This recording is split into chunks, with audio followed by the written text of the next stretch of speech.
Hello everybody, this is Money Mom. Welcome back to the channel. Today I'm going to talk to you about the 5 steps I would take and what I would do if I lost my job. Let's get started. You guys know I recently did a video on our bare bones budget and what I would do and what our budget would really look like if I lost a source of income. Well, just to let you guys know about budgets. Budgets can change. You can go bare bones or you can go really bare bones. So the good thing about them is budgets are fluid. You can always change them to meet your family's needs. Here are the 5 steps that I would take if I lost an account. The first thing I would do, number 1, is to assess the situation. And what I mean by that is, how bad is it? How much money would that affect us each month? Let's say it's a large amount. Well, then we definitely would need to have a family meeting, and that brings me to number 2.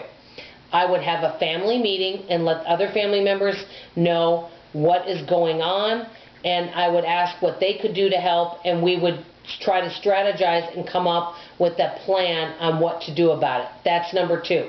And with that being said, with this going on, we would have more frequent budget meetings so that we keep the line of communication open because it's so very important. Number 3, we would start implementing the bare bones budget. And as I said, budgets can change. You can go bare bones. You could actually add a little more money to the budget or take away, but budgets are fluid and they can always change. We can always tweak them. That's the good thing about them. Number 4, the very first thing I would do this is all happening, guys, within 7 days of me finding this out. I would start calling to cancel things. For example, Netflix.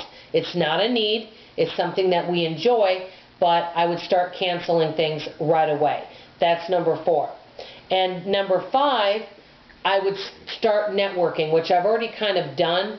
I keep a list of folks that I can start calling, and within that 7 days, I would start seeing what is available for me. For example, one thing I think I could easily go back to doing is product demonstrations. I may do that. The only downside to that is wear and tear on the car. So I would want to make sure that if I'm doing them, that I did them fairly close to home and not go further, because then you're spending money on the gas and wear and tear on that vehicle. So that's something to take into consideration.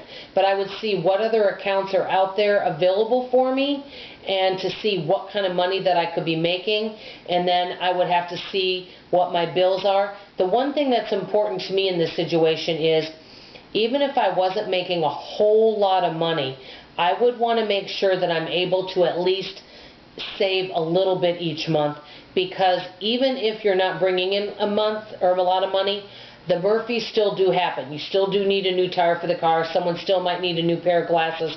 So you got to figure out a way to get some of those items that come up that aren't bills. It's not about bills. It's about all those other little things that come up, right? So these are what I have planned out in case something happens. How about you guys? Even though I know this might not be the most pleasant topic, I think it's a good thing to discuss, to be proactive about what we would do. If something happened in this situation with you, do you have a plan of action? I wanted to ask you guys that, and if so, I'd love to hear your tips. I know many of you probably have a lot of great ideas. This is Money Mom signing off, and as always, I love you. Bye-bye.